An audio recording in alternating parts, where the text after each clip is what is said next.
Elena fixait l'écran de son téléphone, les mains tremblantes de rage et d'incrédulité. Les mots brillaient comme une moquerie. Enfin, je bloque ma sœur toxique.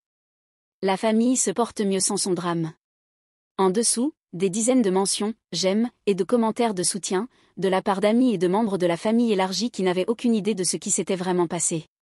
Qui ne savaient rien des années de manipulation, des opportunités volées, de la dévalorisation constante déguisée en « amour dur ». Tu es si courageuse, Sophia. Les membres toxiques de la famille sont les pires. Tu as bien fait. Tu n'as pas besoin de cette négativité dans ta vie. Famille ou pas, il faut protéger sa paix intérieure. Chaque commentaire était comme un coup de couteau. Elena les faisait défiler un par un, observant avec douleur les noms de personnes qu'elle connaissait depuis l'enfance, des gens qui lui ébouriffaient les cheveux lors des barbecues familiaux, qui lui demandaient de ses nouvelles à l'école, soutenir avec enthousiasme son humiliation publique. Sa sœur Sophia avait toujours été l'enfant prodige. Belle, charismatique, apparemment douée dans tout ce qu'elle entreprenait. Avec sa chevelure au beurre ondulée et son sourire désarmant, Sophia savait convaincre n'importe qui de n'importe quoi. Pendant qu'Elena peinait dans un collège communautaire et enchaînait 3 petits boulots, nettoyage de bureaux à l'aube, tutorat après l'école, et service en restaurant jusqu'à minuit, Sophia avait obtenu son MBA dans une université prestigieuse et décroché ce qu'elle appelait sans cesse le poste de ses rêves. Chez Montenegro Industries. C'est une boîte de conseil incroyable, s'était-elle extasiée lors du dîner de Noël de l'année précédente, sa bague de fiançailles scintillant sous la lumière. Le PDG est apparemment un génie mystérieux qui a complètement redressé la société. Je gagne plus dès mon premier salaire que la plupart des gens en 5 ans. Elena avait souri poliment et demandé le sel, pendant que leur mère rayonnait de fierté et que leur père lançait une énième histoire sur sa fille à succès. Personne n'avait demandé à Elena ce qu'elle faisait. Personne ne le faisait jamais. Mais ce que Sophia ne savait pas, ce que personne dans leur famille ne savait, c'est qu'Elena gardait un secret capable de faire exploser tout le récit qu'ils s'étaient construit. 3 ans plus tôt, lorsque leur relation avait commencé à se détériorer après que Sophia eut saboté les fiançailles d'Elena en racontant des mensonges à son fiancé Marcus, Elena avait fait quelque chose d'inédit dans cette famille, elle avait cessé de parler d'elle. Pendant que Sophia monopolisait chaque dîner familial avec ses récits de réussite, de promotion, et d'achats luxueux, Elena traçait silencieusement sa propre voie. La transformation n'avait pas été instantanée. Après le départ de Marcus, convaincu par les graines que Sophia avait semées à propos de la jalousie et de l'instabilité d'Elena, cette dernière avait touché le fond. Elle avait passé des semaines à pleurer dans son studio, remettant toute sa vie en question. Mais dans cette obscurité, une lucidité glaciale était née. Elle avait arrêté de pleurer. Et commencé à calculer. Elena avait toujours été brillante avec les chiffres, un talent que tout le monde ignorait parce qu'elle ne l'enrobait pas dans l'éclatant emballage de Sophia. Tout en cumulant ses petits boulots, elle avait investi chaque centime épargné, étudié les tendances du marché pendant ses pauses, et lentement bâti un portefeuille. Elle suivait des cours en ligne le soir, stratégie d'entreprise, finance d'entreprise, fusion et acquisition, pendant que Sophia postait des stories Instagram depuis des restaurants hors de prix. Quand Victor Montenegro, le propriétaire originel de Montenegro Industries, s'était retrouvé au bord de la faillite après une série de mauvais investissements, Elena avait vu une opportunité. Elle l'avait approché via des intermédiaires, en utilisant une série de sociétés écrans et de partenariats silencieux qu'elle avait méthodiquement mis en place. Victor, désespéré de sauver l'œuvre de sa vie, avait accepté de vendre à ce qu'il croyait être un grand consortium d'investissement. Elena avait racheté Montenegro Industries pour une fraction de sa valeur réelle. Mais elle ne s'était pas arrêtée là. Elle avait passé les 18 mois suivants à restructurer entièrement l'entreprise. Elle avait recruté de nouveaux talents, rationalisé les opérations, décroché 3 contrats majeurs qui avaient transformé Montenegro d'un cabinet en chute libre en une des firmes de conseil les plus prestigieuses de la ville. Elle avait tout accompli dans l'ombre, grâce à son intelligence stratégique et un réseau d'experts de confiance. Le poste de rêve de sa sœur existait uniquement parce qu'Elena l'avait créé. L'ironie était exquise mais aussi douloureuse. Pendant 2 ans, Sophia avait travaillé sans le savoir pour la sœur qu'elle méprisait sans relâche. Elena l'avait observée dans l'ombre, la regardant gravir les échelons, sans jamais savoir que chaque promotion, chaque opportunité, chaque succès venait de la même personne qu'elle avait passé des années à traiter de raté, de pathétique et de honte pour la famille. Elena avait enduré d'innombrables dîners familiaux à écouter Sophia se vanter de ses idées, brillantes, qui, selon elle, révolutionnaient l'entreprise.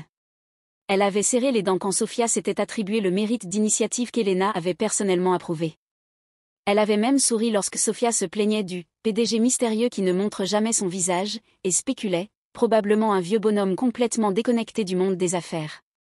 Elena avait prévu de révéler la vérité un jour, peut-être au mariage de Sofia le mois prochain, où elle pourrait enfin montrer à tout le monde ce qu'elle avait accompli. Elle s'était imaginé le choc, le respect à contre-cœur, peut-être même des excuses. Elle avait rêvé de ce moment où sa famille la verrait enfin comme autre chose que l'ombre décevante de Sofia.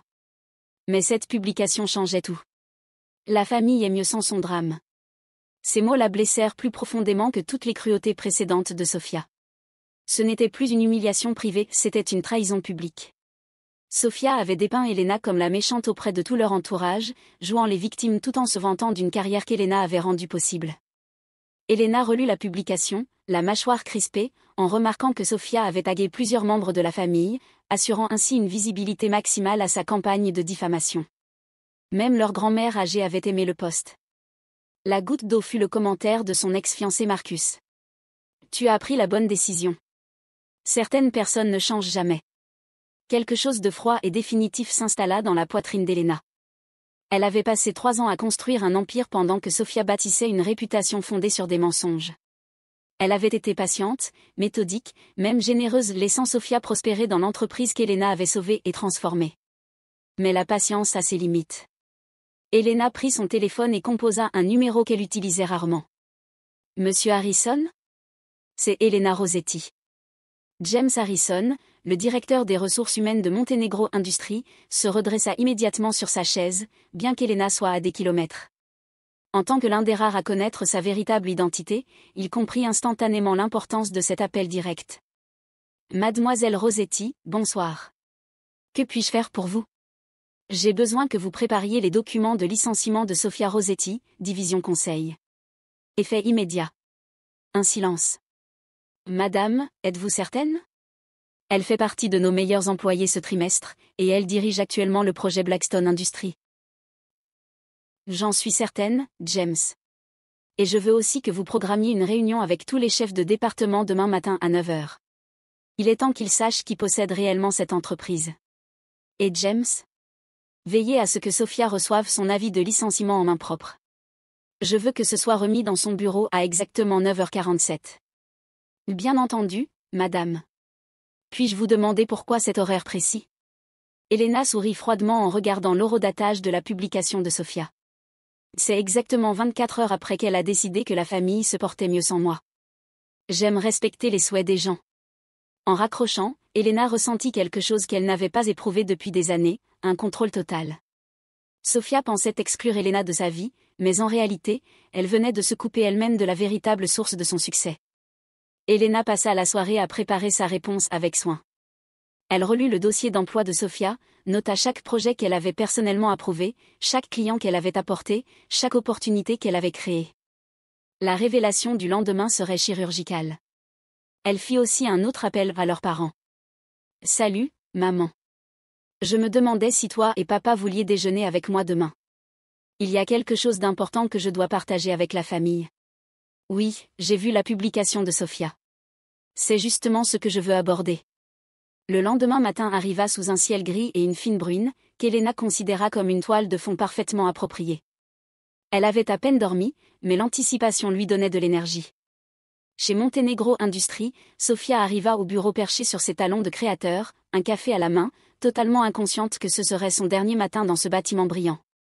Elle avait passé la soirée à se délecter du soutien reçu sur les réseaux sociaux, à planifier son week-end avec son fiancé, et à se préparer pour ce qu'elle pensait être une autre journée de succès sur l'échelle professionnelle. Elena observait à travers les caméras de sécurité de l'immeuble alors que Sofia s'installait dans son bureau d'angle, un bureau qu'Elena avait spécifiquement approuvé pour elle, bien que Sofia pensât l'avoir obtenu par ses seuls mérites. À exactement 9h47, James Harrison frappa à la porte de Sofia. « Mademoiselle Rossetti ? Puis-je vous parler en privé ? » « Bien sûr, James. C'est au sujet de la proposition Blackstone ?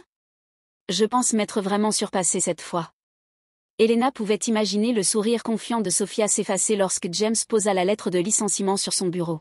« J'ai bien peur d'avoir une mauvaise nouvelle. Votre contrat chez Montenegro Industries prend fin immédiatement. » Le silence qui suivit fut savoureux. Elena pouvait imaginer le visage de Sofia, la confusion, l'incrédulité, la panique à chercher des explications. Il doit y avoir une erreur. Je suis l'une de vos meilleures employées. J'ai généré plus de revenus ce trimestre que n'importe qui d'autre dans ma division. Qui a autorisé cela? La propriétaire de l'entreprise, Mademoiselle Rossetti. Mais, personne ne sait qui est le propriétaire. C'est ridicule. J'exige de lui parler immédiatement. En fait, dit James, avec une pointe de satisfaction dans la voix, elle souhaite justement vous parler. Salle de conférence A, tout de suite. Elena était déjà assise lorsqu'une Sophia rouge de colère fit irruption dans la salle de réunion, les mains tremblantes. C'est inacceptable. Je ne sais pas pour qui vous vous prenez, mais... Sophia s'interrompit net en réalisant qui était assise en bout de table, dans la grande salle vitrée. Bonjour, Sophia, dit Elena calmement, la voix posée malgré les battements furieux de son cœur. Il me semble que tu voulais discuter de ton licenciement avec la propriétaire de Montenegro Industries. La couleur disparut du visage de Sophia. Elle s'agrippa au dossier d'une chaise, la bouche ouverte, incapable d'émettre le moindre son. C'est impossible. Tu es juste, tu es Elena. Tu as 3 boulots. Tu as à peine eu ton diplôme dans un collège communautaire. Tu ne peux pas posséder l'entreprise où tu travailles depuis 2 ans? L'entreprise dont tu te vantes à chaque dîner de famille? Celle qui paie ton appartement de luxe, tes vêtements de marque, ta vie soigneusement mise en scène? La voix d'Elena était toujours calme, mais une fermeté glacée s'y faisait sentir. J'en suis bien capable. Et c'est le cas. Elena fit glisser un dossier sur la table. Ton contrat de travail, toutes tes évaluations, la documentation de chaque projet que j'ai approuvé, chaque client que j'ai confié à ta division, chaque promotion que j'ai autorisée. Pendant 2 ans, Sophia, tu as travaillé pour ta sœur toxique. Sophia s'effondra sur la chaise, les mains tremblantes en ouvrant le dossier. Ce n'est pas possible. Ce doit être une blague. Ai-je l'air de plaisanter? Elena se leva, parfaitement maîtrisée. Hier soir, tu as écrit que la famille était mieux sans mon drame. J'ai décidé de respecter ton avis. À partir de maintenant, tu n'as plus aucun lien avec moi, ni avec quoi que ce soit que j'ai construit. Elena, s'il te plaît. Je ne voulais pas. Ce poste, c'était juste, j'étais énervée pour autre chose, vraiment. Tu étais énervée quand tu as dit à Marcus que j'étais instable et jalouse? Quand tu lui as fait croire que je le trompais? Quand tu as détruit mes fiançailles parce que tu ne supportais pas de me voir heureuse? Souhaitez-vous que je traduise la suite également? Les yeux de Sophia s'écarquillèrent. Elle n'avait jamais su qu'Elena avait découvert son rôle dans cette trahison. Tu étais bouleversée pendant les dizaines de dîners en famille où tu me traitais d'échec tout en te vantant des réussites que j'avais rendues possibles? Tu étais bouleversée quand tu as dit à nos parents que j'étais une honte pour le nom de la famille? Elena fit le tour de la table, ses talons résonnant sur le sol poli. Ou tu n'as été bouleversée qu'hier soir, quand tu as décidé de m'humilier publiquement et de retourner toute notre famille contre moi? Je vais supprimer la publication. Je vais m'excuser publiquement. Elena, je t'en supplie, ce travail signifie tout pour moi. Il signifiait tout pour toi parce que tu pensais l'avoir mérité. Tu croyais que tu avais réussi parce que tu étais spéciale, talentueuse, digne. La voix d'Elena était calme, mais elle emplissait toute la pièce. Maintenant, tu connais la vérité. Toutes les opportunités que tu as eues ici venaient de la sœur que tu as passé des années à détruire. Elena se dirigea vers la porte, puis s'arrêta. Ton dernier salaire sera versé aujourd'hui. Tes affaires seront emballées et livrées à ton appartement. Ton accès au bâtiment a été révoqué. Qu'est-ce que je suis censée dire aux gens? À mon fiancé, à nos parents, à mes amis? Elena se retourna, et pour la première fois, elle sourit. Dis-leur la vérité, Sophia. Dis-leur que ta sœur toxique a créé tout ce que tu pensais avoir accompli. Dis-leur que le drame familial dont tu voulais t'éloigner était en réalité la seule chose qui faisait vivre tes rêves. Alors qu'Elena s'éloignait, elle entendit Sophia s'effondrer derrière elle, la réalité de sa situation commençant enfin à la frapper. L'enfant doré avait perdu son éclat, et tout le monde allait bientôt savoir pourquoi.